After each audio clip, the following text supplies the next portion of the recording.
Hello guys, welcome to my channel. My name is Miracle, Mimi for short. Wow, so our next video is from Candace Owens, destroying a whole army of work students. Let's check it out. As a non-binary person, what do you have to tell me about my identity? Because I know for a fact I'm not confused. Okay, next question. Great statement. That's a statement. That's a statement. Okay, you know your identity. You're not confused. Congratulations, sweetheart. Thank you very much for your statement. Hi, how are you?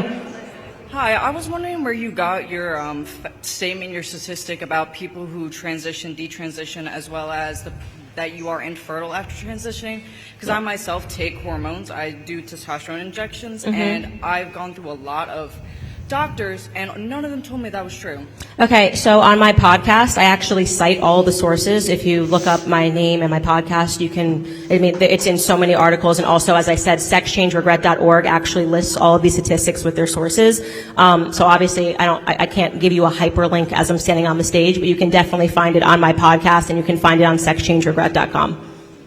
Thank you for the question. That was, I think, the first question we got there. Hi.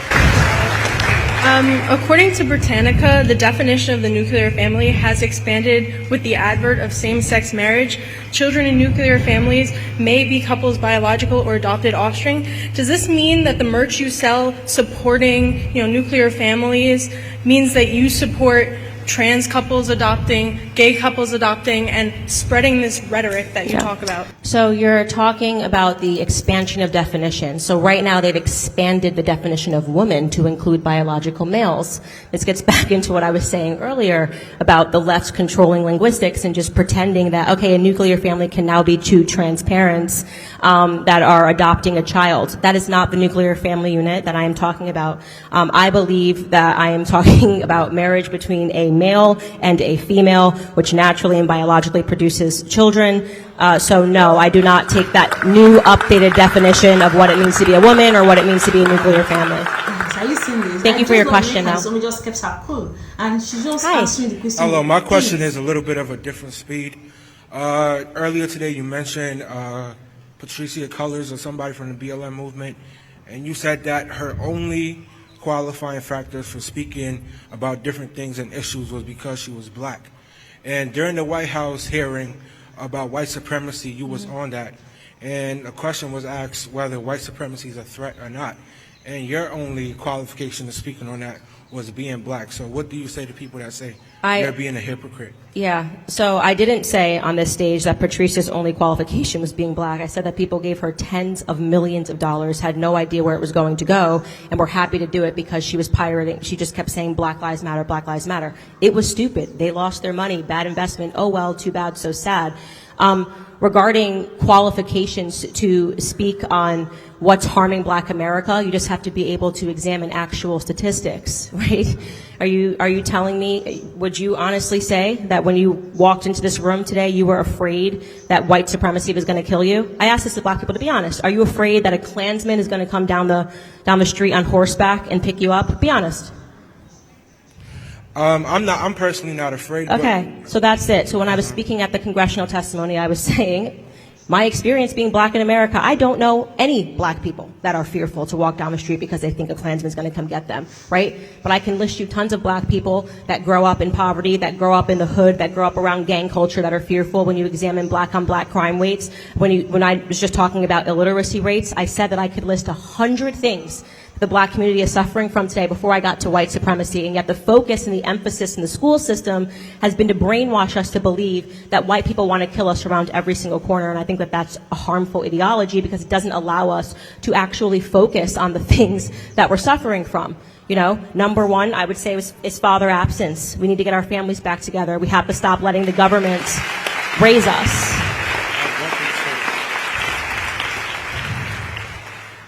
I do believe, I agree with some of the things you just said, but at the end of your point, you just mentioned a father absence and stuff like that. Yeah.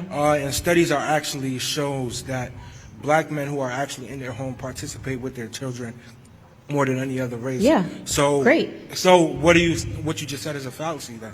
No. I'm talking about when there's not a black father in the home, right? So every natural ill follows in the black community. So when you separate the black family, if you look at statistics between black families that are together and white families that are together, the poverty rate, I mean, they're both doing well. It's a 2-point difference between white and black families.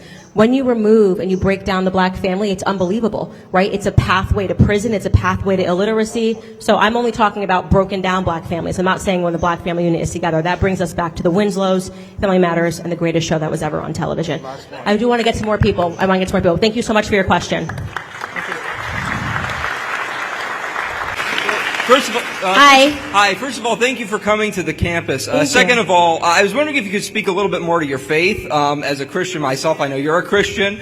I saw the video you put up about the Christian debate with your husband and Ali B. Stuckey. I was wondering if you could talk a little bit more about your faith and how that's kind of inspired you. Yeah, so, well, you know then that I am sort of in between a rock and a hard place right now. I am Protestant. My husband is Catholic. I'm looking more at the Catholic faith for a lot of different reasons. First and foremost, because I do believe that males lead the household, and so my children are being raised Catholic right now. And so currently at our house, we go to 2 different churches, which is not ideal, but for holidays, we go to the Catholic Church. I was raised by my grandfather. He was by the book, when I say in terms of the Bible. The reason why he was never invested in secularism of any sort is because he thought that all of it was the devil. He was like that devout of a Christian. He didn't celebrate any holidays, and really kept to really just his faith and his family. And so I always say that I was very immersed in scripture when I was a child, and then I very much resented it once I got into school because it wasn't cool to be a person that read the Bible. It still isn't cool to be a person that has faith, especially if you're on a college campus. It's something that is looked down upon. And it's actually one of the pillars of leftism that I wish I had talked about tonight is atheism, which was also crucial to Marxist beliefs. You were not allowed to have faith if you lived in a socialist or a communist society because they wanted the government to become your God. They wanted you to believe in nothing else but the government. And you're seeing that take place today as atheism is being encouraged.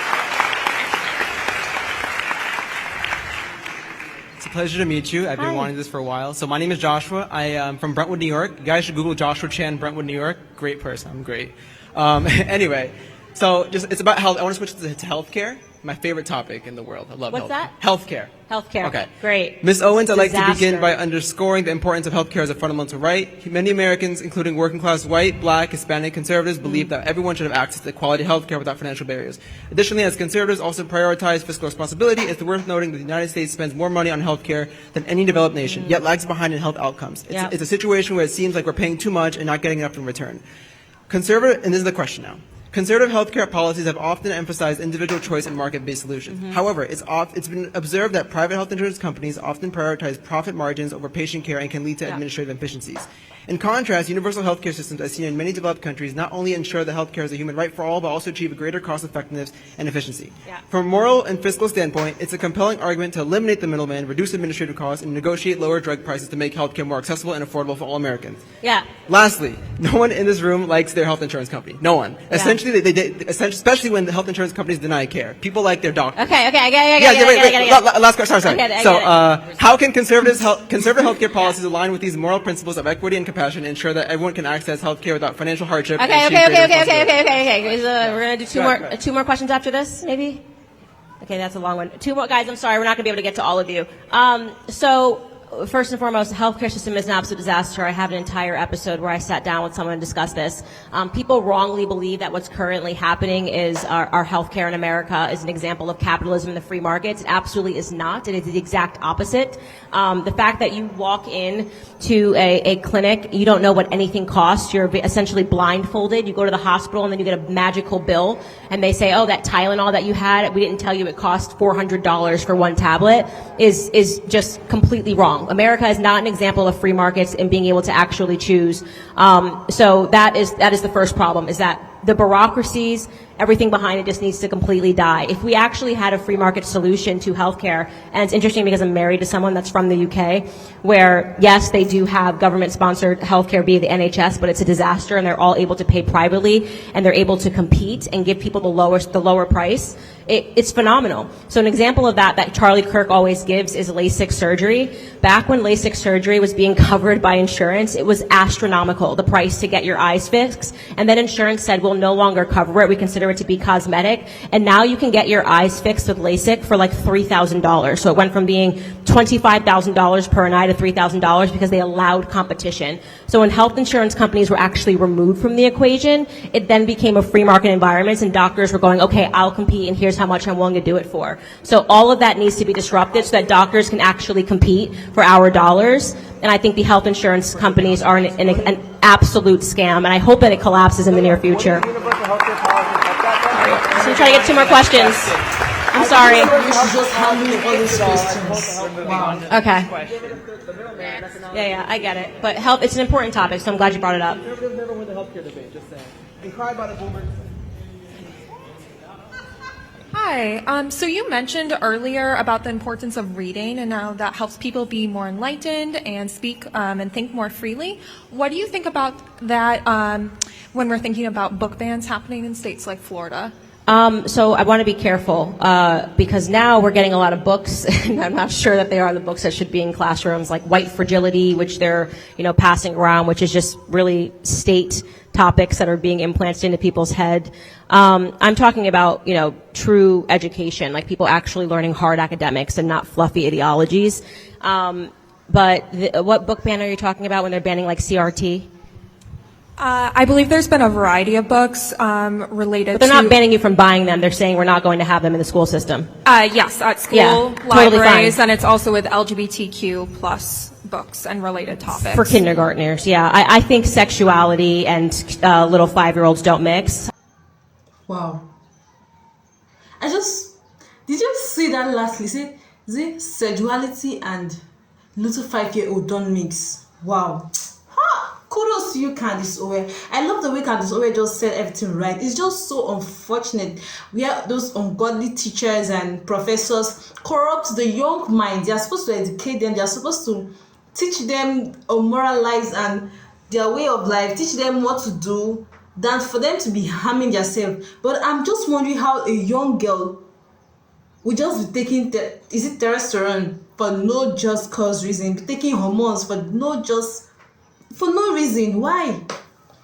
Nevertheless, Candace Owe did a great job. And guys, she was pregnant, but she was still calm. She still maintained herself, and she was answering all those children, all those students. Wow, such an admirable woman. Let me know your thoughts in the comment section. Watch, like, and subscribe to my channel, and have a wonderful day ahead. Bye bye, and